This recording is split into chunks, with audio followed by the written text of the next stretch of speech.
The content of this podcast, Generation Mom, is for entertainment purposes only. The views and opinions expressed by the host and their guests are their own and do not constitute professional advice. While we strive to provide accurate and up-to-date information, this podcast is not intended to replace or substitute for any professional, medical, financial, legal, or other advice. Always seek the advice of a qualified professional with any questions you may have regarding your specific situation. Thanks for listening. The plane was full of this billowing smoke.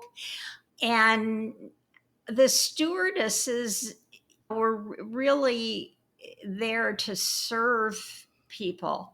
And I also remember when that changed, when the stewardesses were like, I'm not here to be your waitress. I'm here to assure your safety. They didn't say that back then. Oh, and the dangers of an airplane were really downplayed then. So it's like they didn't go through this whole seatbelt thing and the airbags and all of that stuff. They really didn't want you to even think that anything would happen. So that really changed too. Hello, and welcome to Generation Mom. I'm Rachel, the elder millennial who tries to stay grounded in all of the chaos of modern parenthood. I'm Pam, the boomer mom to my two co-hosts and Nana to their kids. I've seen it all, and I'm here to share my generational wisdom with a touch of tough love. And I'm Laurel, your Gen X voice of reason, stuck in the middle, ready to weigh in with unsugar-coated advice. Join us as we tackle life's big questions across 3 generations, sharing laughs and insights along the way. This is Generation Mom. Welcome back. We're glad to be back. We are glad to be back. And today we're back with a fun episode. We feel like we've had a heavy couple of weeks. So today we're going to talk about travel. We are a traveling family and we have lots of experiences, good and bad, traveling around the world. But I wanted to set the stage today because we do talk about the generations and talk a little bit about how really air travel has changed. I won't go all the way back to the beginning of the plane being invented, but or stagecoach travel that predates us like that. But I will start. So I went to the Air and Space Museum website, which I love that museum. It's my favorite place to go when I'm in Washington, D.C. I don't know why I love it so much, but it's a lot of fun to go to. And how often are you in Washington, D.C.? I used to be there all the time for work. Oh, okay. I'd have to go like once or twice a year for work. And I would always go to the Air and Space Museum. And they had like old planes from the like late 50s and 60s there. And you can go in and sit in them and pretend you're traveling in style in the 60s. But they have a great history of air and space on their website. In 1955, for the first time, more people in the United States traveled by air than by train. By 1957, airliners had replaced ocean liners as the preferred means of crossing the Atlantic, which is wild to me because I don't even think about getting on a boat specifically to cross the Atlantic. You think we go on cruises as a family, but we're not really heading to a final destination. We do these round trip. Yeah, I've been looking into all these manifests and everything. Yeah. And it takes weeks. Yeah. And in our case, at least, it looks like there were various legs. So they would travel from one country to another and then get on another boat and travel some more. So it took months. Laurel's son is an avid genealogist. From 1958 to today, jet passenger service began in the United States in the late 1950s with the introduction of Boeing 707 and the Douglas DC-8 airliners. The jet engine revolutionized air travel. Powerful and durable, jets enabled aircraft manufacturers to build bigger, faster, and more productive airliners. The effects of deregulation, along with the computer revolution and heightened security measures, especially following the terrorist attacks of September 11, 2001, have profoundly changed the nature of the air travel experience. From this time of 1958 to today, which covers all of us, jetting across the Atlantic briefly became highly fashionable and prestigious, and a new breed of travelers, the jet set, emerged. But falling fares in the 1970s allowed many more people to fly and undermined the exclusivity of jet travel. Us riffraff came in to the picture. Sweeping cultural changes in the 60s and 70s reshaped the airline industry. More people began to fly, and air travel became less exclusive. Between 1955 and 1972, passenger numbers more than quadrupled, and by 1972, almost half of all Americans had flown, although most passengers were still business travelers.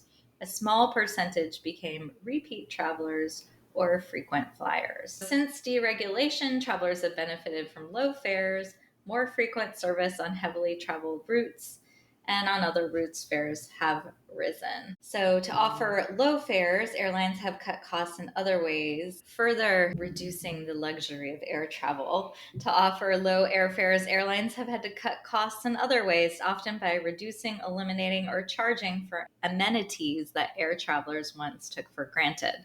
Paying for your checked baggage, paying for snacks, paying to pick your seat. Basically, you pay for everything now. The internet has revolutionized how people plan trips, buy tickets, and obtain boarding passes. And we mentioned already that heightened security, especially since September 11th, has made the airport experience more restrictive and time consuming. And I definitely remember I flew home soon after September 11th from college, and it was strange because we went from this time of walking into the airport together. You could take someone right to their gate and watch the plane take off and wave. And all of a sudden, you have to have a ticket to get through security. They're making you take your shoes off and everything off and open your bags. And it had definitely changed a lot. Before we get into all of that, Mom, can you talk a little bit about what it was like to travel? Did you travel when you were a kid? Yes, I think the first time I remember traveling in an airplane, I was about 5 years old, and we were going to New York City. And I remember it was a very big deal, and we really dressed up. I still remember the outfit I had on, and it was a very fancy little velvet outfit that it was like a little jumpsuit, and it had a little silk shirt, and it was green. You must have been so schwitzed. Remember, I was in Michigan at that time, so it was. Yeah, but they like didn't have air conditioning in the planes, did they? I don't remember being too hot. Okay. Usually it was cold in the plane, just like it is today. But anyway, I remember this outfit, and I had very long hair. My hair was down past my waist, and my mother used to pull it way too tight into a ponytail. So I remember I had my hair in a ponytail. And I just remember it seemed, as to a 5-year-old, like it was very luxurious. I remember that there were fewer seats. It's not like today where you're like a sardine. The seats had more leg room, and I don't think we flew first class. But I can't say that we didn't, but I don't think we did. So I think we were in coach, but it was very nice. And from the time you got on the plane until you left the plane, they were bringing you stuff. They'd bring you a little towel to wipe your hands with. They brought the kids like little wings from the airline. They'd bring you, everybody would get a pack of playing cards, and then all kinds of snacks. And I remember it was really a treat to eat a meal on a plane because it was a wonderful meal, only in miniature. So it was really fun, especially for a kid, because it was your size as a kid. Of course, they allowed smoking at that time, and everybody smoked back then. The plane was full of this billowing smoke. And the stewardesses were really there to serve people. And I also remember when that changed, when the stewardesses were like, I'm not here to be your waitress. I'm here to assure your safety. They didn't say that back then. Oh, and the dangers of an airplane were really downplayed then. So it's like they didn't go through this whole seatbelt thing and the airbags and all of that stuff. They really didn't want you to even think that anything would happen. So that really changed too. And then as time went on, and in the 60s, I was traveling back and forth to various schools that I went to at the time, because I went to boarding school in high school and then I went to college. So I was doing a lot more flying. And I remember at that point in the 60s, that's when the dress code really changed. And it was a much more relaxed dress code. Although, if you went to the airport dressed up, you were more likely to get your seat upgraded. Which, so some of us did that so we could fly first class. But anyway, yeah, so that's when things really changed. And the whole hippie movement and the long hair and all of that. And that really affected air travel because people just weren't dressing up as much as they were in the 50s, for example. And then planes started to they were bigger, but they were more like sardine cans because they were trying to get as many seats in as they possibly could. And they wanted the cost of air travel to go down, like you said. And so they started taking all the amenities away, and you used to get free snacks. I don't think you get free snacks anymore. It depends on the airline, like Delta, and how long your flight is. Yeah, Delta will give the Biscoff cookie. Oh, you might get on another airline like a small, tiny bag of pretzels, and then if you fly overseas, you usually get a meal of some sort. This is a little thing, but I remember when they'd come around with a snack tray, they'd give you all 3 snacks that they had on there. Yeah. So now you don't get that. You get one. Yeah. So you'd end up with 3 little packs and then you could ask for more if you wanted it. And I remember a time when you didn't have to ask for the can of Diet Coke. They would just give you a whole can of Coke, and they don't do that anymore either. Now, it depends on the airline. Sometimes if you ask, they'll give it to you, but you have to ask because they won't offer it to you. And then there was the whole thing about going through security. There was no security. We walked in, we gave our bags, and then we walked onto the airplane. And I remember when I was going to private school, my parents used to walk right to the gate with me, and they could sit with me till my plane took off and all of that. You can't do that anymore.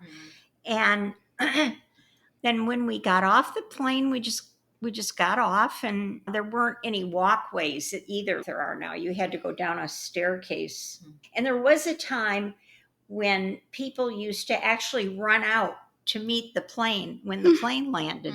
And I remember that when that first time I flew, I remember that when we got into New York, people ran out to meet the plane, which they'd never let you do today. And so there was no security really at all. And they didn't care what you brought on. They didn't care what you carried in your hand luggage. Nothing like today. So yeah, that's what it was like. It was a really nice way to travel. And now I just can't stand it. I get so stressful. I get so nervous in the airport now. It's anxiety inducing. Do you remember your first plane trip? I don't know that I specifically remember my first plane trip, but I remember in the beginning we did dress a little nicer. I used to get the Delta wings. I do remember that. And I remember when we would land, we would clap for the pilot. And that was a thing. And by the time I went to college, there was a stretch where I didn't fly for a really long time. And then toward the end of high school, we did a couple trips, and then I went to college, and then I was flying every few months. Yeah, by then, that wasn't a thing. And now when we fly, I'm in loungewear, my kids are in PJs, and make it as comfortable as possible because it's miserable and you're squished in there and you have to pay for freaking everything. You have to pay for absolutely everything. And now even the security process, you can get your TSA pre-check status, but now that's not even faster. Now you have to get clear, but sometimes that's not available. And now we're in Atlanta, at the Atlanta airport, they have this super VIP thing now where you basically go to your own private terminal and wait there, and then they drive you to your plane, but that costs like $1 million or whatever. That's for the celebrities who fly or really rich people. So they've taken air travel and they make you pay for everything. And I'm going to Spain in October, and even like that whole process, bought the plane ticket, but if I want to go ahead and reserve my seat now so I don't get stuck in the middle between two people all the way to, or I fly to Amsterdam first, I have to pay money to reserve my seat. And then I decided if I'm going to pay this much, I might as well pay this much to be in Delta Comfort where I get a little more. It's ridiculous. See, this is the difference between my husband and me because he's got TSA and the rest of us don't. And even the rules on that are confusing because some airports will let us all go together because he has it. Some airports specifically will split us all up. Yeah. And so it's weird how that works out sometimes. But he's got that. And then, he will only fly Delta. He's such a snob. And then he has to pay for the specific seat he wants. Yeah. It drives me nuts. I am like Southwest all the way. Get my 2 free bags, sit wherever I sit, and save my money. And even Southwest did away with the your father. Seating. I know. She is her father. But it's not worth it. It's not worth the $200 extra dollars. It is to me. It is to me too. No, I get it. For a short flight, no. If we're doing overseas, I might. If I'm going to be on a plane for 6 hours, even across the country, even going to LA or something, like if I'm going to be on a plane for a long time, I want to be comfortable. If I'm just flying for an hour or 2 hours, then no, I'm not going to pay to do that. But most of my flights that I take are under 2 hours. And the flight we did overseas, I hadn't flown overseas since high school. Yeah. So that's how long that experience is for me. Whereas I fly to my in-laws or up north or whatever frequently. And for that flight, I think I did pay for us to have at least be able to choose our seats so that we weren't sitting apart from each other and sitting. The cost of the ticket was part of our package. Oh, that's right. Yeah. So we had some leeway there too. But it is definitely a difference in how you're treated, especially overseas. So last year I went to Italy, and flying there, I did pay to have I flew I flew KLM over there, and I basically paid for their equivalent of Delta Comfort Plus or whatever. So I had more leg room. I got this amazing travel pillow that I'll link to in the show notes that like gently cradles your head nicely so your head doesn't fall forward when you're sleeping and all that. And I had a really decent flight over, and I think KLM's a really lovely airline. They're really nice to you wherever you are. So that was actually a good experience. But on the way back, as I was checking in, I got an offer to upgrade to first class, and it was a decent price. And I decided I deserved it, and I treated myself, and I upgraded to first class, and I'm ruined forever. Yeah, That's right. Because first of all, I got to use the KLM lounge in Amsterdam during my layover there, which was amazing. And there's a locker to put your stuff, and they have all sorts of food and drinks. And so I just sat there. A shower. You can take a shower if you want. Are you kidding? So I had some champagne, and I called my husband and the kids and talked to them on FaceTime. And then I just had a great time in the lounge. And then you're first class. So I was like one of the first on the plane, and I'm in my own little like cove kind of seat. And this very nice flight attendant comes up to me and he's like, "Hello, ma'am. Welcome to KLM. Would you like some champagne?" And I think I had 2 or 3 glasses of champagne before we even took off because he kept offering it to me. And then they bring you like the good food when you're. And so I had sushi, like good sushi. I was like, "Really? You're serving sushi on a plane?" No, this was like fresh. Yeah, I'd be concerned about fish. No, it was, the food was amazing. So usually when I fly and I eat the airplane food, I get horribly bloated and I feel awful. No, this was like eating a lovely meal at a restaurant. I drank a lot on this flight, wine with dinner and then an after dinner beverage. And I passed out probably, but I was watching a movie. And when I woke up, my seat had been reclined and they closed the little door. They had tucked me into bed. So and I woke up and and he comes, "I'm so sorry. I didn't want to wake you. So you missed our morning snack," which was like a burger, which I don't know, who wants to eat a burger at 8 in the morning after you've been flying all night, but whatever. And then I guess it's a thing on KLM, but they have these little houses. They're like these little ceramic houses and they're filled with some kind of liqueur or something. And you get that as a parting gift. Oh my God. And I've been ruined forever. I'm like, I have to figure out how to fly first class again, but I'm not going to pay $10,000 for a seat. But if I get offered it as an upgrade, I think that was worth every single penny that I paid for it. I remember the first time I flew, I don't know if it was first class or business class, but they came with this dessert cart and you could have a hot fudge sundae.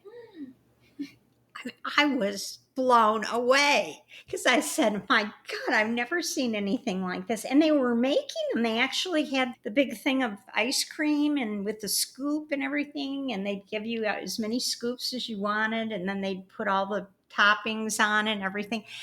I was so blown away that you could actually get that on an airplane. Yeah, I have the same experience. Me, I like to I like to fly at least business class now. Well, you have some medical reasons for that too. With my health issues, I really need to. But and I'm lucky that I can afford to do that. But it's just a different world. It really is. And I think it's better maybe not to know what goes on up there. So I feel like it's ruined me to know. Well, that sounded very fancy even for first. No, it was super fancy. And I think it was just a KLM thing. Like, I don't think Delta first class is that luxurious. I think they just get bigger seats. Definitely. No. Is it? Okay. You get the champagne and I don't know that they'd tuck you in, but. Yeah, I was surprised at that. So much that I don't think you get a personal room. They have, it's like a little door you can. A lot of them are like that. Now you have a cubicle. Yeah, it was like a cubicle. You've got your chair that fully reclines so you can lay down, and then like a you've bed. got your TV and everything. And this had, I don't know, it was really cool. And then you get like the nice kit with the lotion and the toothbrush and like a little sleep mask and socks. And you almost don't want to sleep because you want to enjoy the experience. But I also knew that when I got home, I was going to be parenting 2 small children, so I needed to sleep. They also have a whole entertainment. Oh yeah, any movie, pretty much. Like, you get more movies than you get in the rest of the plane. Yeah. You could not take part of all the entertainment that they offer you because it's movies, it's podcasts, it's music, it's TV shows. You've got this menu that goes on and on forever. And it was funny because getting on the plane, I went through the line to check in and they pulled me aside. Like after they said, "Oh, you need to go over there." And I freaked out because I thought, "Oh my God, they know I don't belong up here. They know that I've paid for my upgrade and they're going to tell me, 'Oh, so sorry, we're oversold.'" But I guess I got pulled out of the line to do the last minute screening, the one where they swab your hands, make sure you don't have bomb residue on your hands or something like that. Probably because I did upgrade right before checking in, and I'm so suspicious looking. I won't put it Well, on what the about podcast, me? So I got on the plane. Actually, this does happen to both of us a lot. Happens to Mom a lot. Because they think that and I get it. I do not look like the type of person that would do anything like that.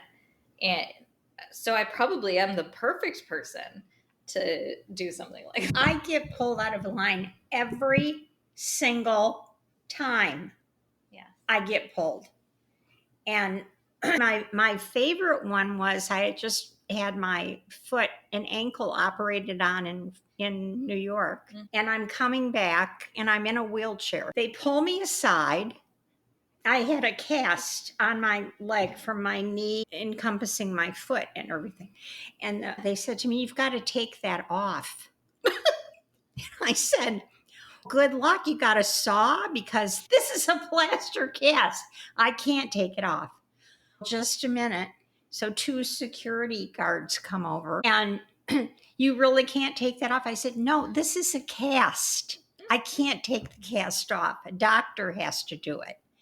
So then they came over with these wands and they're wanding me and everything and they're swiping my hands. What did they think I was going to do? I couldn't even walk. And they're going through my Have you never bag. seen a cast before? I don't know. I still, to this day, I'm just flabbergasted as to how stupid that was, really. And what am I going to do? I am totally unable to walk, and they're suspicious of me. Right. So you can imagine when I can walk, it's really bad. I got into it both in Atlanta and in London. Mm-hmm. Because I had bad security situations.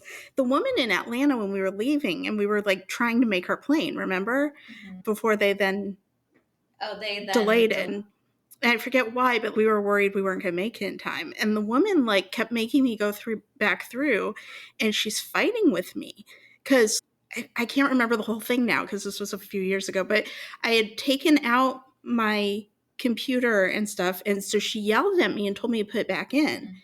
And then they sent it through and she's, "No, you've got to take it out." Like she's yelling at me the whole time. And then they made me go back through and they're like, "Take everything out of your pockets." So like I took my keys and whatever other, my wallet and stuff. And meanwhile, my wallet is going down. and you know, they send me through again. They're like, "No." And in Atlanta, like you stand and they like body scan you. So it's not like you just go through and it beeps. And they send me back through again. The woman's yelling at me. Like each time I come through, she's getting more and more angry with me. And then they're like, "You have something in your pockets. What do you have in your pockets? You've got something in your pockets." And so I reach in the pocket. I have a receipt and a mint or something. "We told you to take everything out of your pockets. This stuff isn't metal. Usually it's just, you know," and I remember yelling, "Do you have a belt on? Take your belt on." I didn't have a belt on. I'm like, "It's my button on my pants." You know, I don't know. That woman was mean.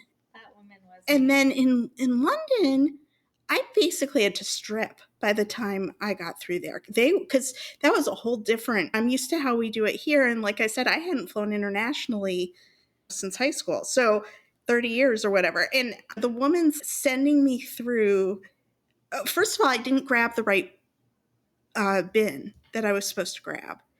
And forgive me for not knowing the whole procedure. But so she yells at me and makes me fix that. And then I'm taking off. She wants me to take this off and take that off and all my stuff I had. And then it was my glasses. She wanted me to take my glasses off. And I'm taking everything out of my pockets because I learned my lesson in Atlanta. I remember you're just standing there watching this whole thing.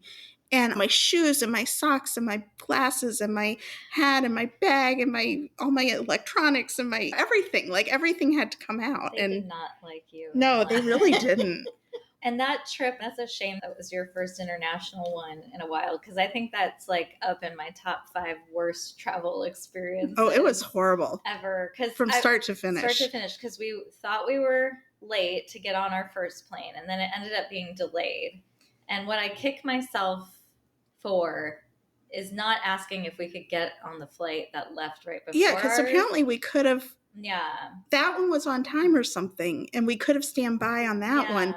But by the time we figured that out, they had closed the door and we weren't allowed on. Too late. I thought I was being so smart, and I had packed everything in a carry-on for this whole trip.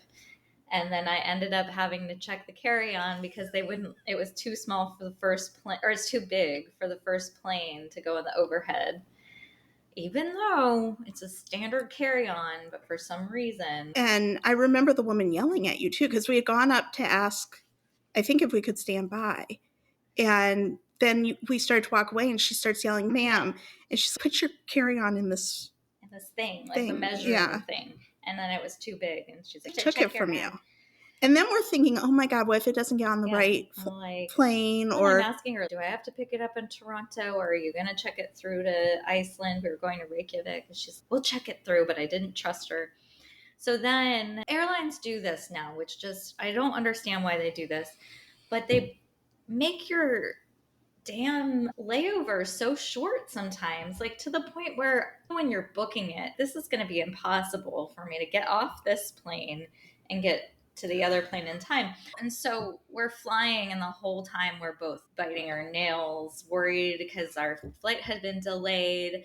And we finally get to Toronto, and I don't think either of us had ever been in that airport before. But basically, our gate where we landed was across Canada from the gate. Oh yeah, they parked us out to fly out of. And we have 20 minutes or something to get there. And we didn't know when we landed, we had no idea where we were in comparison to where we were going. And it was like late at night. Oh, it's very So there late. Was no one else except these people that we had flown in with. There was no one in the airport. The airport was dead. And I don't know if this was right after you had your surgery or right before. A year after. So you were barely functional. I was like, because since I didn't have a bag anymore, I was like, I'll just run ahead and see where the gate is. I didn't realize run wasn't really in my language anymore. Caught up with you at some point because you were like, I can't do it anymore. And it's just, and we had no idea how far it was. We were like walking miles, walking literal miles. I'm not even kidding. No, this is not an exaggeration. Up things and down things and around things. And we hadn't even gone through the passport checkpoint yet.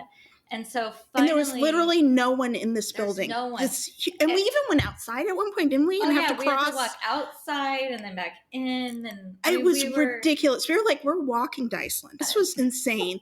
We walked to Vancouver, basically, from Toronto. And there was no one to ask. There was no one. No, and then somehow everybody we were on the plane with had all disappeared.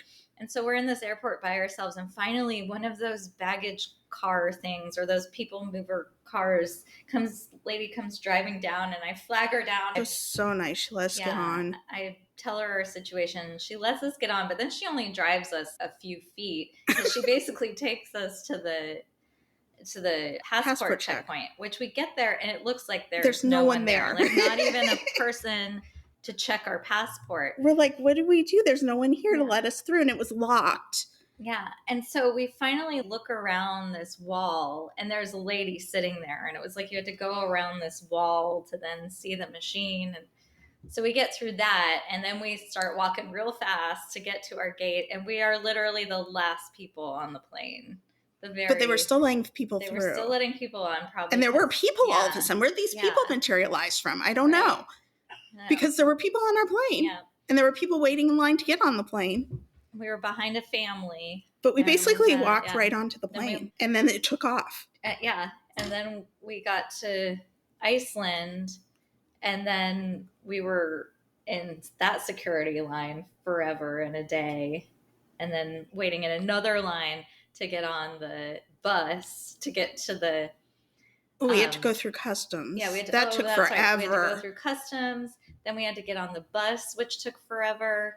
And then we had to get on. We had to go through the terminal to get on. We had to go through the terminal, and that was not a smooth process. And by the time we finally got through that and got to our stateroom, we had been up for a couple days. Remember, we got to our room, and we were just so relieved to be like in our room. And then, do you remember the balcony door? Oh. All we wanted to do was go stand on the balcony and be like, we're here. And I was like, break the door. I was so mad. We could not figure out how to open that door. And then we gave up. And then Dad came in to see our room. And he was like, oh, this is how you do it. And it was easy and simple. It was easy, and it was exactly what I had been trying to do. And I remember you coming over and being like, here, let me try. And then you're like, and I feel like you went, that's fine. We just won't go out there then. And like you flopped on your back. We were having total tantrums at that point. We just won't use the balcony we paid for. I was over it then. I was like, I don't even want to change rooms. Of course the balcony doesn't work. This is going to be a great trip. It was like the culmination of the whole experience. The trip was lovely. The trip was great. We had a lovely trip. Do you want to hear my experience? Yeah. This is a trip I was on with my sister, Margot, your aunt. We went to Egypt, and we were in a group. I think it was overseas adventure travel or so. It was those days when I was not as old as I am now. But anyway, we're in the line to go through security in the Egyptian airport. I forget where we were going, but it was like an internal flight in Egypt. We were flying from one place to another. So everybody goes through. I put my bag up on the little conveyor belt, and all of a sudden, I am surrounded by 5 huge Egyptian men who are surrounding me so I can't move. And they've got my bag, and they're opening my bag, and I'm trying to communicate with them, but they can't communicate with me. And Margot comes running. What's going on? What's going on? She runs and she gets our guide, and our guide comes over, and he's gesticulating and talking to these guys, and he's there waving his hands up and down, like indicating my body and everything, like, probably, look at this Zoptic woman, what do you think she's got? Something. And then they say, she has gun. And so the guide says, do you have a gun? I said, I don't have a gun. I don't have a gun. They can go through all my stuff. I said, I don't even have a hairdryer, because I thought maybe a hairdryer might look under a scan like a gun. I said, I don't even have a hairdryer or a curling iron or anything. And they took my bag and they dumped everything out. They separated everything. They cut the lining out of my bag. So they destroyed my bag.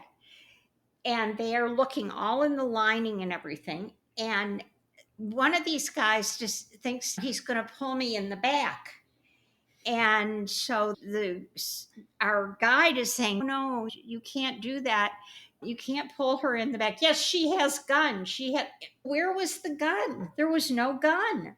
So finally, thank God, this guy got them calmed down.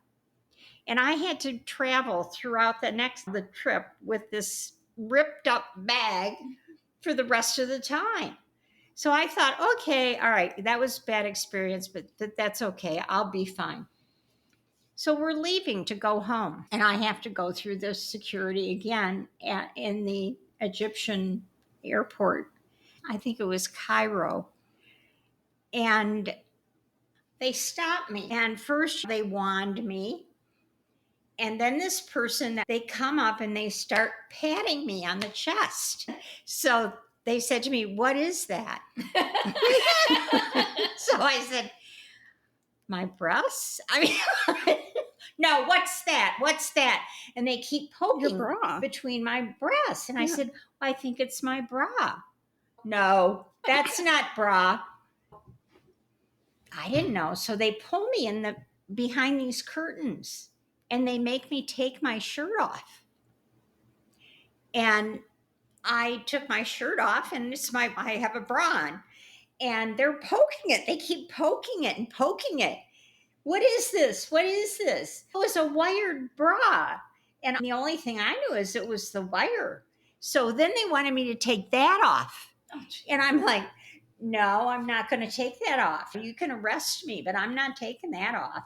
So they called somebody else in, And they started examining this thing, turning it and twisting it and all of Have you that. never seen a wired bra before? I don't know. So finally they handed me my shirt. I put my shirt on and then they go, wait, what's this? And they touch me again on my chest. And she goes into I had a pocket there. She goes into the pocket and there was a little thing of travel tissues in there. That's what they're up in arms about? So they confiscated that. I couldn't have my travel tissue. Oh my goodness. So Margot's going, could you not get into any more trouble? Really? And I said, it's not me. I don't know what it is that they're so suspicious of me. So we make it to the gate. And how you're sitting, you're waiting for your plane for them to call that you can start boarding. All of a sudden they call me. And they call me up to this table. They make me open up my bag again. And they start going through my bag. And I had some AA batteries, I think they were, about 6 of them in a sleeve, like they're sold. And so the person says, what's this? I said, those are our batteries. Oh, no.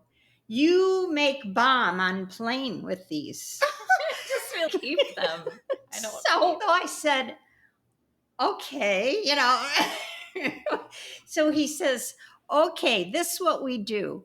He gives 2 to Margot, he gives 2 to me, and he takes 2. His wife had texted him and said, pick up some batteries on the way home. Do we have any AA batteries?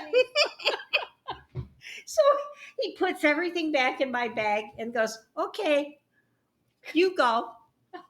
So you and Margot can't collaborate. Apparently it takes 6 batteries. I guess so. And he's so expecting Margot to be responsible and not to. Well, he has to, so you can't make your bomb because you only have 4 or 2 batteries.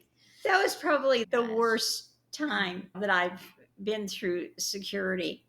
But I don't know what it is about me. I look and I always get pulled out in Atlanta. What about our trip on our Caribbean cruise? Oh, yes. That was awful.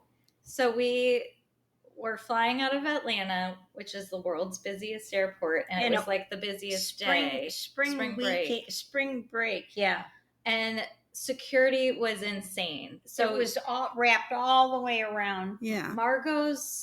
We're all in line together. And then at Margot, one point, Dana, the and line I got through. splits. So you and Dana and Margot went to one gate person, not gate person, because this was at the ticket check-in. Yeah. And this is before you had all the kiosks. And then we had to check our bags or whatever. We got filtered to another one. We got filtered to another one. And so you guys got, like, your line's moving and moving. Yeah.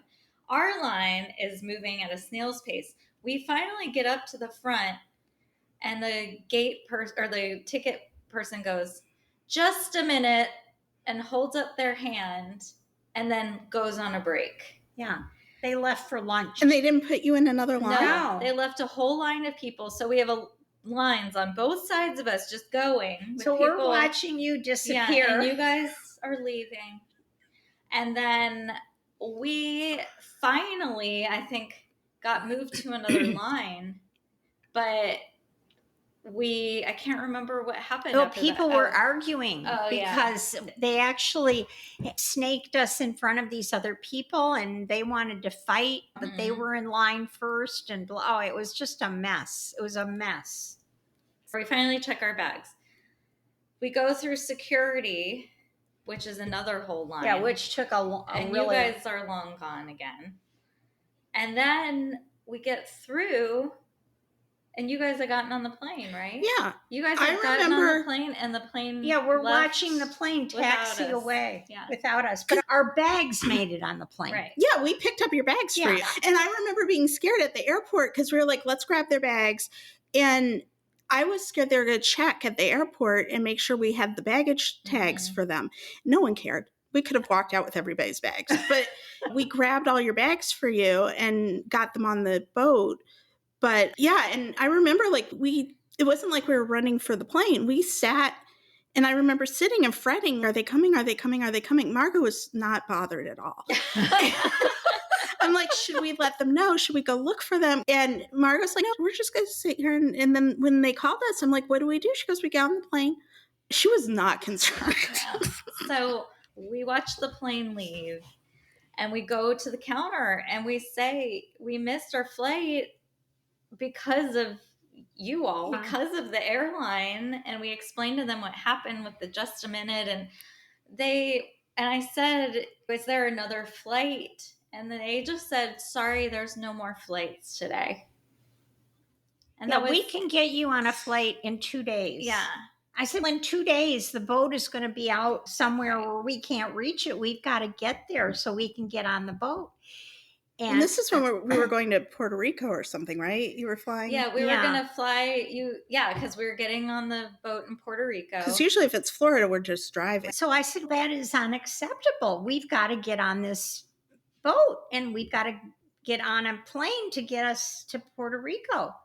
So she says, well, you can go back out to the beginning where the desk is, the big desk is, and you can talk to them there. So we walk all the way back. Yeah. And we go to the desk and they're like, we don't know what we can do because there's not another flight for 2 days to Puerto Rico. And I said, that's not going to help us in 2 days anyway. The boat isn't going to be there. The boat's going to leave. And I burst into tears. Burst into tears. And I'm crying and I'm like, our family's already there in Puerto Rico and we've been waiting to go on this trip.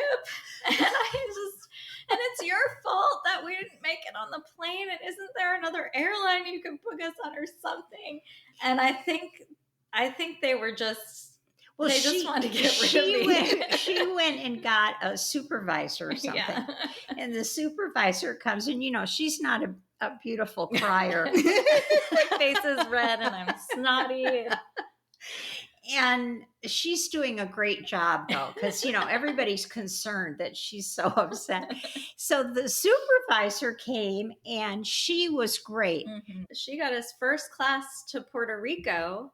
Oh, and then the accommodations that night and then a plane from Puerto Rico the next day. To St. Thomas to meet the boat. They put us on an American Airways flight to Puerto Rico and they could not have been nicer. No. American acted like it was their fault. They were treating us so nicely. It wasn't them. It was another very large airline.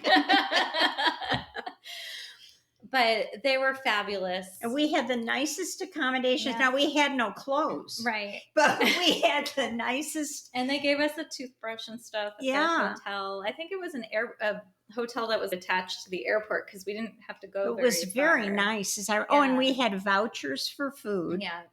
And then they put us on first class the next day to fly to. This was here in Atlanta? No, we in Puerto Rico. Okay, so they still got you to Puerto Rico. So they got us to Puerto Rico that night. Then the next day we took another so other airlines all had of flights. A sudden, airline materialized. Well, because they weren't looking at other airlines till I started. That was the time that I flew the same day that the boat was going to leave. Yeah. That's what I learned from that is that you go a day ahead. Yeah. And book a room and get on the boat the next day because that was so stressful. Yeah. Well, even going a day ahead doesn't manage medical emergencies. No, that's true. Well, that's true. Should I tell that story? This is all the boats we missed. Oh my gosh. We were supposed to go last year in January. In January on a Disney cruise. My first Disney cruise, definitely my kids' first Disney cruise. Not your first Disney cruise, because they all went on a Disney cruise when I was very pregnant with my daughter, and I couldn't go. But and we planned to drive down the day before. Down the day before, and I was sick that week anyway with sinus stuff. But I was the whole week. I'm feeling tired, but I'm attributing it to being sick with the cold and frantically getting everything ready for our family of 4 to go out of town because I have a mechanical heart valve from this surgery. I have to take blood thinners every day. And the morning we're all excited. We're going on a Disney cruise, and the kids are excited. And that morning, I wake up and I go in the kitchen and I feel really dizzy, like I'm going to pass out and throw up. And I run to the bathroom and I throw up. And if you're a queasy listener, then just fast forward ahead a bit. But it looks like coffee grounds. And they say if you ever vomit and it looks like coffee grounds, you're probably bleeding internally. And I know this because they give you lots of talks when you start blood thinners to be on the lookout for stuff like this. And I see that. And you called me. Before I called you, I thought to myself, I'll be okay. This isn't really anything. I think I just drank too much coffee yesterday. And so I get up and I go to finish getting ready. And a few minutes later, I feel faint again and I throw up. And this time I say to my husband, you need to call 911. And all the time, while in my head, I'm thinking, I'm just going to go to the emergency room. They're going to give me some vitamin K, help me clot again. And then I'm going to we'll probably just have to drive down tomorrow. Like, we're still going to make it to this cruise. And so I call Mom and Laurel and I say, I think I'm bleeding internally. The paramedics are on their way to take me to the hospital, but I think it'll be fine. I'll keep you guys posted. Hopefully I won't be at the ER too long because I'm in total denial. We can still make it by tomorrow. Even if we have to drive down tomorrow. We might have to. I'll keep you guys posted. So they're taking me in the ambulance to the hospital, and I'm saying to them, I'm telling everybody that I have a cruise to get to, and they're looking at each other like they know that I'm not going on any cruise. And so I get to the ER, which I feel like we could do a whole episode just on how we've been treated poorly at hospitals. Especially you. They don't believe me for some reason that I've been vomiting up blood and other things, and they don't believe me until they do like an examination and it's very clear that I am bleeding internally. And then they start taking me seriously. Now I show up in an ambulance, but apparently people just do that for fun. People do that all the time, you know. So, they don't believe it until they run their own tests and see, oh yeah, she is very clearly bleeding internally. And so you're sitting in the ER and they're not really telling you much. And I'm in and out at this point because I had lost so much blood, and my husband gets there and I'm like, they'll probably just give me some vitamin K and then we can go home. And my husband's looking at me like, I don't think they're just going to give you some vitamin K. You're white as a sheet. Oh, my gums were white. My nail beds were all white. And my lips had no color. And I'm clearly not doing well. And so I tell one of the ER nurses about our cruise, and she looks at me and she goes, honey, you're not going on a cruise. And I burst into tears. I was like, but I'm supposed to go on a cruise. And so it does turn out I had an ulcer. It was a bleeding ulcer, and it was bleeding because of the blood thinners. And I'm in the hospital for days and days. 10 days, I think. We didn't go. Daddy and I ended up not going. We were at the hospital with you. I told them to go. I said, you should go and have fun, and they stayed. But so Laurel had been talking to the travel agent who, was it me or was it you? I booked it. Yeah. For all of us. And thank God I used a travel agent. And for whatever reason, we never did the travel insurance. Yeah. We got a good deal, but it wasn't cheap. And what are we going to do? And how are we getting our money back and everything? And meanwhile, we're driving. Right. And I'm slowly going from, oh yeah, they'll just give her some antibiotics or something, to okay, now she's not coming. Okay, now Mom and Dad aren't coming. Are we still going? And I remember texting being like, should we turn around? And Dad being like, no, you go.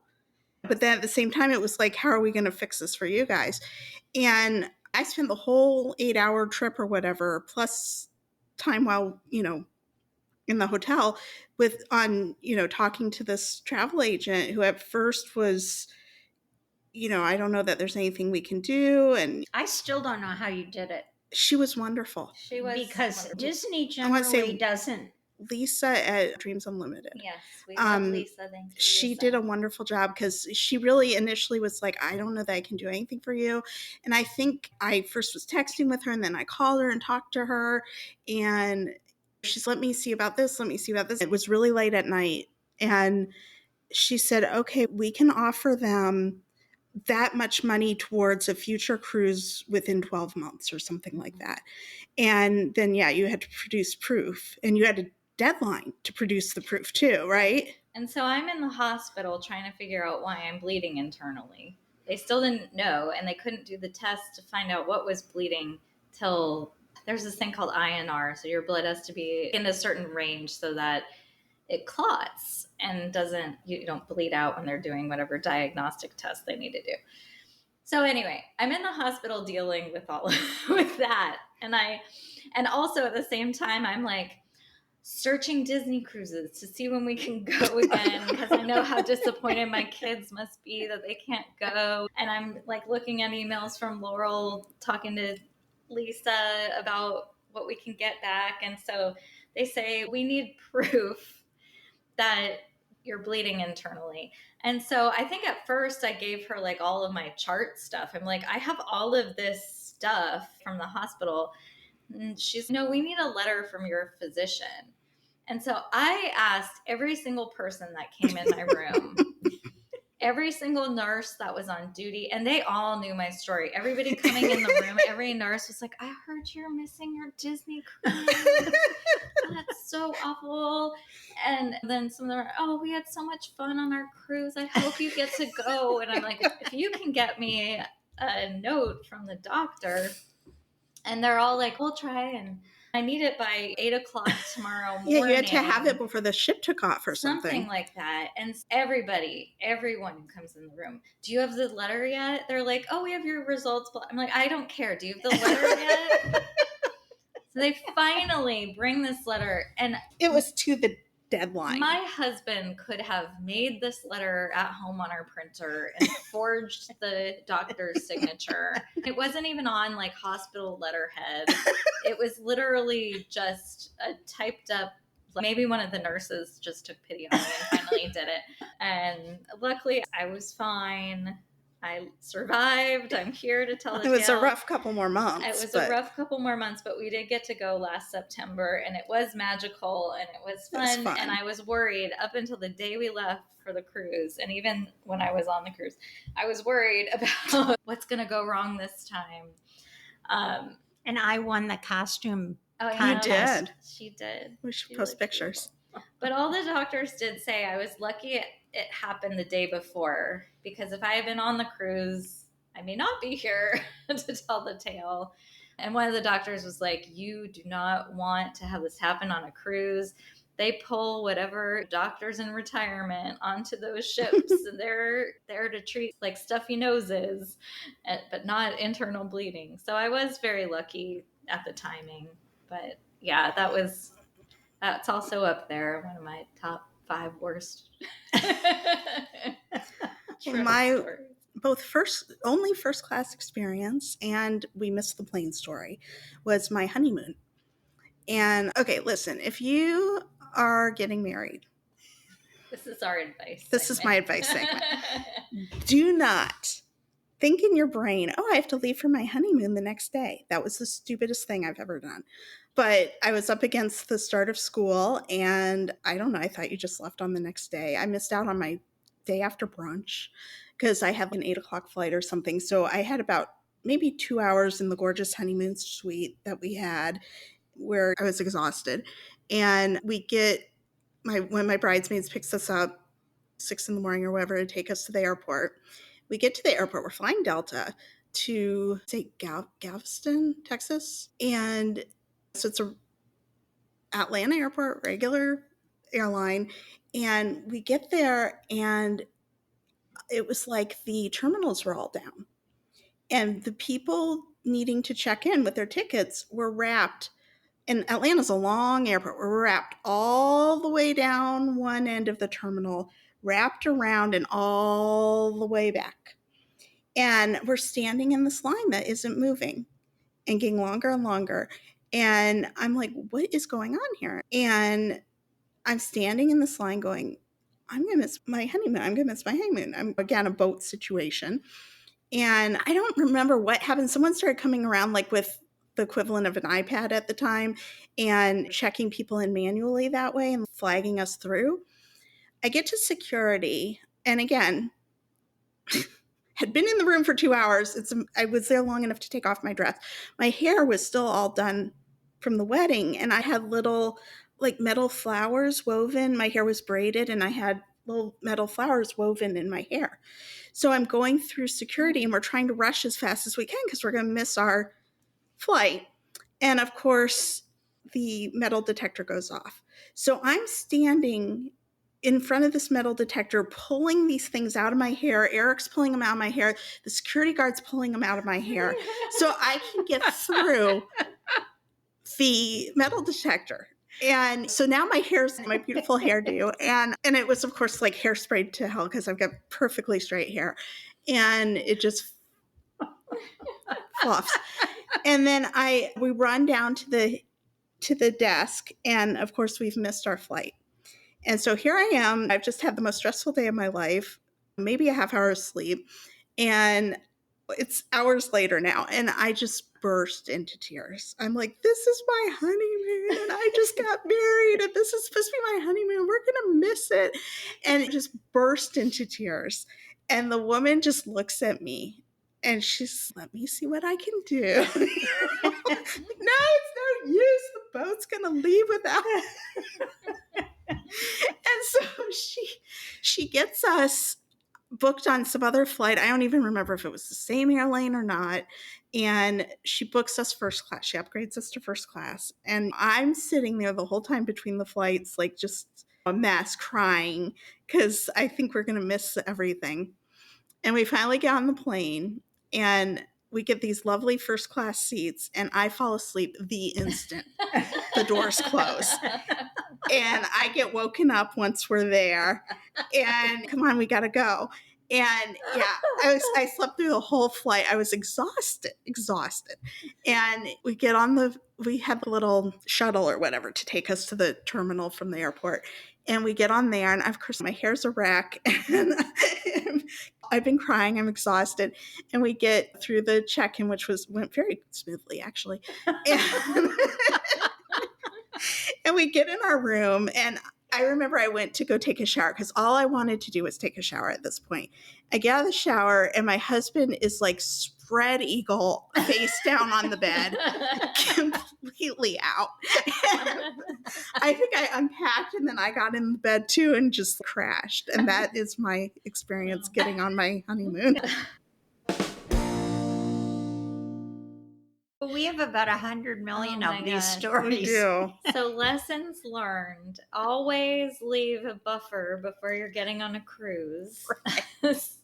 Always, or try to stay awake in first class and enjoy it. Don't travel to Egypt with mom.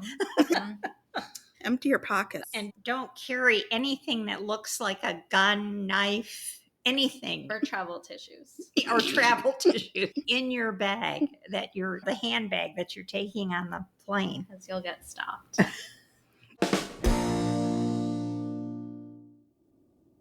We can share something goods. I wanted to start just with a shout out. I already mentioned them, but KLM Airlines. Oh, and if you'd like to sponsor us, oh yeah, we'd be very happy. And fly me first class somewhere. KLM, not only were they lovely in first class, they were lovely in economy. And there was a family with a baby. And I've flown with a baby, and it's not fun. And everybody on the plane hates you. And on a lot of airlines, the flight attendants aren't very nice either. But the KLM flight attendant on this flight was so accommodating to them. Asked them if they needed a bassinet, because they have those bassinets you can hang. Asked them like if they needed water for formula. This flight attendant, I just saw how kind they were. I wish I got their name so that I could write a note to KLM.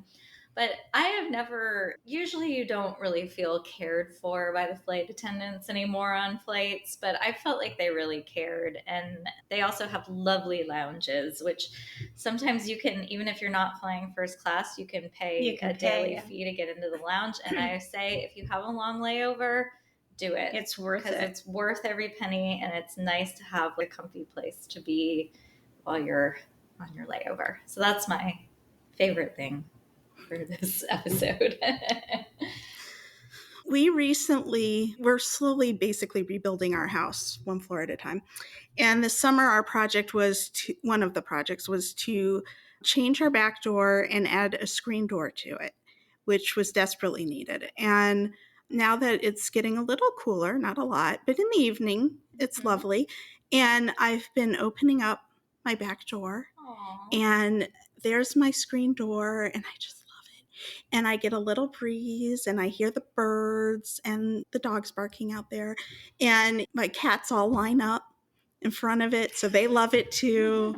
And it's been so pleasant. And I just look forward to the fall and the spring with this. And I hate that I waited this long to do this, because I've wanted to do this for years and years. And it's just been so pleasant and everything I dreamed it would be. And I should have done it a long time ago. Yay. Mine's unrelated too. And since I'm a grandmother, I like to brag about my grandchildren. And we just babysat for Rachel's two little ones. And the littlest one is going to be 4 next week. 2 weeks. In 2 weeks. And he is a really remarkable kid. And when we got there, I think I told you before that he's given us lectures about the solar system. And so we got our lecture about the solar system again, which was even filled with more details. But then he said to me, Nana, do you know what the square is of 4? And I said, yeah, I think I do. Do you know what the square is of 4? He says, of course, it's 16. So then I said, you're so smart. What's the square of 6? And he thinks for a minute and he says, 36. Let me show you. And he has these little blocks, square. They're tiny. They're little. They're called MathLink cubes. I'll link to those in the show notes too. And he made me a 6x6 square. And my husband, his grandfather, was blown away because he said to me, that is remarkable. And I said, he's very smart. He said, no, you don't understand. He said, not only does he know at his age that 6 times 6 is 36, he says he understands the square, that it is a square, and he can show it to you. And he knows the concept. He said, usually when we learn these things, we memorize them. Mm-hmm. He's not memorizing. He's understanding the concept. He understands the concept. YouTube. We watch a show called Number Blocks, and it's the best show. It's the best kids show. It is adorable, and it's 10-minute long episodes. You can watch it on Netflix. And it starts out, you just are learning the numbers. There's the first season, I think, is just 1 to 10. But they've kept making seasons, and they keep teaching them these more and more complex math things like squares and square roots. And he just absorbs it all, and he really understands it, and he really gets it, and he loves it. He understands it. He absolutely does, because he was making these squares of all those square roots. Oh, this was so fun today. Yeah. We have a couple episodes left, and so we are looking forward to next week. And we're hoping that more of you start engaging with us, because we would love.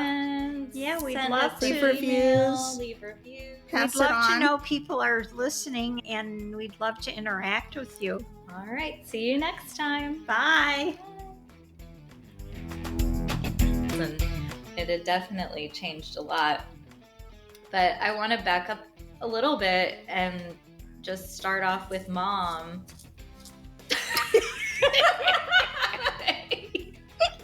It wasn't a nose blow, but it was scratch. But I want to back up before Laurel. Everybody's scratched today. She made me want to scratch. It was You contagious. can hear scratching. I can't edit it out.